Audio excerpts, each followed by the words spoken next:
Hello, my name is Kate and this is my channel, Chapter Kate. As you may or may not know, May is Mental Health Awareness Month. This year I am co-hosting the Mental Health-a-thon, which is a readathon created by Nicole at A Beautiful Chaos of Books. The other co-host is Rachel from Rachel Marie Book Junkie. So something that I kind of wanted to do this month is talk more about mental health on my channel. Mental health and mental illness are some things that I talk about pretty frequently on my channel, but I wanted to make a couple of videos that were specifically dedicated to those topics. A couple of months back I actually asked for some topics from Twitter, things that people would like to see me talk about related to mental health, and one of those topics was PTSD. Before I really get into the video, I did want to say that my personal schooling is a Bachelor of Music degree in music therapy. In that degree, it's kind of a mix of music and various psychology courses and counseling courses. I've also been working in an inpatient psychiatric hospital for about 3.5 years now. So everything that I say is going to be based off of things that I've experienced personally, research that I've done, and things that I've experienced at work and witnessed at work. But I do want you to know that I do not have a doctorate. I do not have a degree in psychology or psychiatry. These are primarily things from research and experience. And when I say experience, I'm talking about my personal experience having this diagnosis and also my work experience working with people with this diagnosis. Now that that's out of the way, PTSD stands for post-traumatic stress disorder. When this disorder was first gaining recognition, it was called shell shock or battle fatigue. So as you can imagine, it was primarily related to military experience. Now PTSD is recognized as something that develops after someone is in a situation where they experienced or they experience being threatened of physical harm or any sort of traumatic ordeals that involve horror, helplessness, and extreme fear. First category is reliving. People with PTSD have brains that pretty much make them play the traumatic event over and over and over again in their head.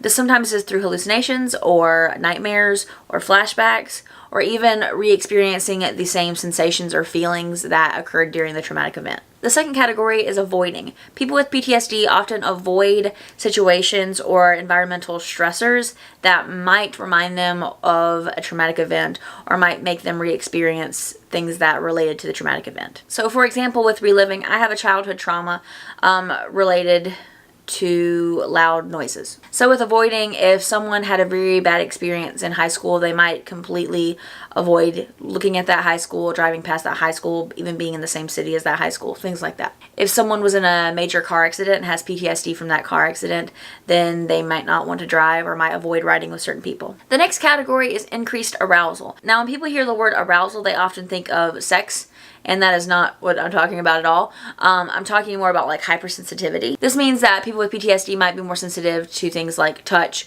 or loud sounds or light. This is probably the category of symptoms that I have the most difficulty with. If I hear any loud noise, my brain likes to process it as a threat. So someone might be laughing, but my brain immediately goes to, what are they yelling about? And so that's one way that I have experienced this. I jump a lot. I'm also really hypersensitive to changes in people's tone when they're speaking or their facial expressions. So that's something that I have to watch out for if I'm reading my husband's wrong when he's doing certain things. If he's tired, he sighs. When I hear a sigh, I think someone's mad at me. So that's something that I have to kind of deal with and check myself for, because he just sighs because he's tired. He'll just go, and my brain will immediately be like, why is he mad? Is he going to blow up? Is he going to start throwing things? Is he going to start getting aggressive? And so I have to really keep an eye on that for myself. And then the last category is negative cognitions or mood. And this is when a person with PTSD often feels guilt or blame from themselves or helplessness or depression, things like that. For me personally, I really experience guilt and self-blame with my PTSD. I feel like there are things that I could have done to prevent certain things that happened in my environment growing up. And logically, I know I couldn't have, but there's still that part of my brain that's consistently telling me that I could have. And it's really difficult. And so when I first got the diagnosis of PTSD, I had a really, really hard time accepting it also, because I felt like I didn't go through something bad enough to have this diagnosis. In reality, I was just minimizing my experiences and blaming myself for things that I went through. So this is really common with people with PTSD, especially people who have been in abusive relationships or abusive environments.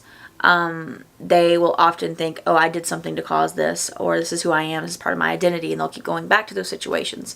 There's a lot of things that kind of surround that experience. Now, this video is not meant as a tool of diagnosing yourself at all. I'm just trying to give an idea of what it's like to live with it, and my way of doing that is sort of giving you symptoms. For a more personal, like, description of that, I would say, for me, PTSD is sort of feeling like you're going through life with a horror movie soundtrack playing. So there's a group that I do with my patients where we talk about soundtracks, and we talk about movie soundtracks, and how if you heard Tiptoe Through the Tulips over, I don't know, Paranormal Activity. I haven't seen a lot of horror movies, I'm sorry. But if you heard Tiptoe Through the Tulips or something, I'm so sorry for that, over Paranormal Activity or over It or over The Grudge or something, you wouldn't quite be, as scared of it. You just wouldn't. Same thing if you heard the Jaws soundtrack or the Halloween theme song over like a happy-go-lucky Little Miss Sunshine movie.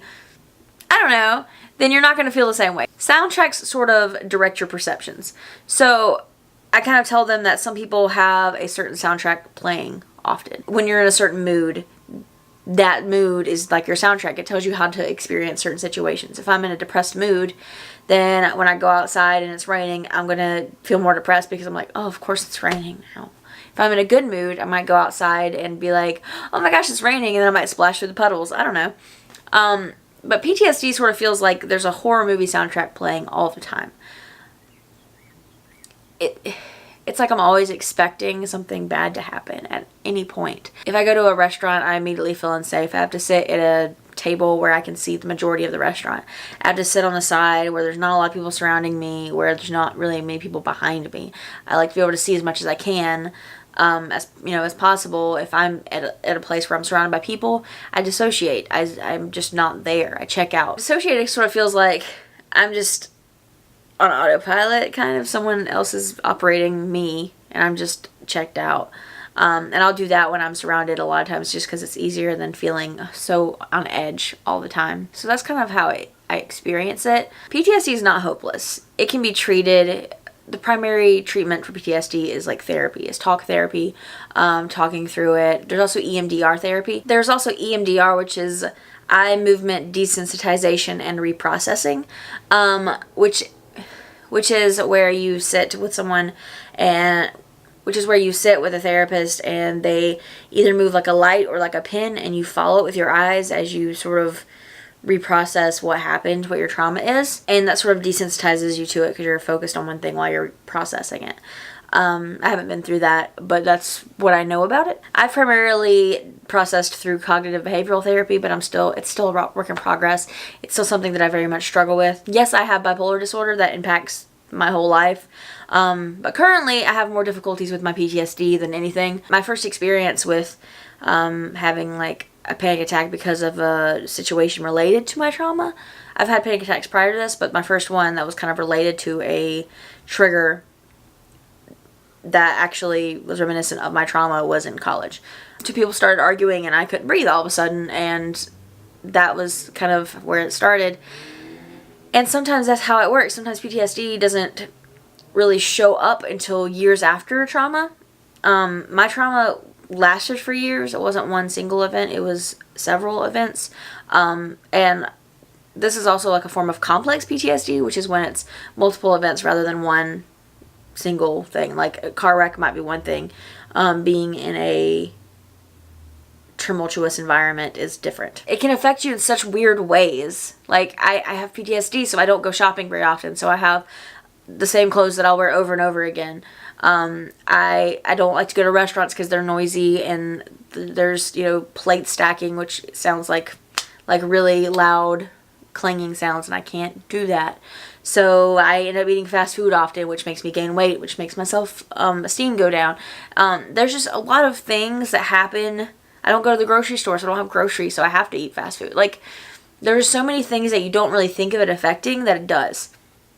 It affects your memory. It affects your attention. It affects your ability to get things done because you have to take so much longer to process certain events. But PTSD is not hopeless.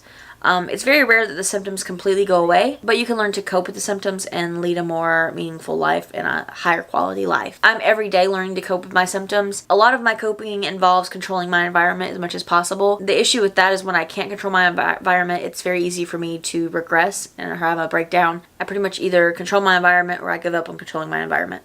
So I might have certain things very organized, like my books, where I might have other things that are a disaster, like my laundry.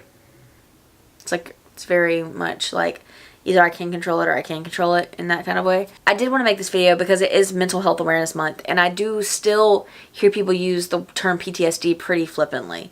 They'll be like, oh yeah, no, I don't want to go to that restaurant. I have PTSD from last time when my chicken was uncooked. And it's... that's not how that works. Sorry. And I know you're just joking. I know you're just making a little joke. But with mental illness, it's so harmful because the more you use a term, the more that you use a term like for just the smallest little things, the less seriously that term is taken. I have my friends be like, oh, I have PTSD from, I don't know, I got a speeding ticket, so now I won't drive down that road.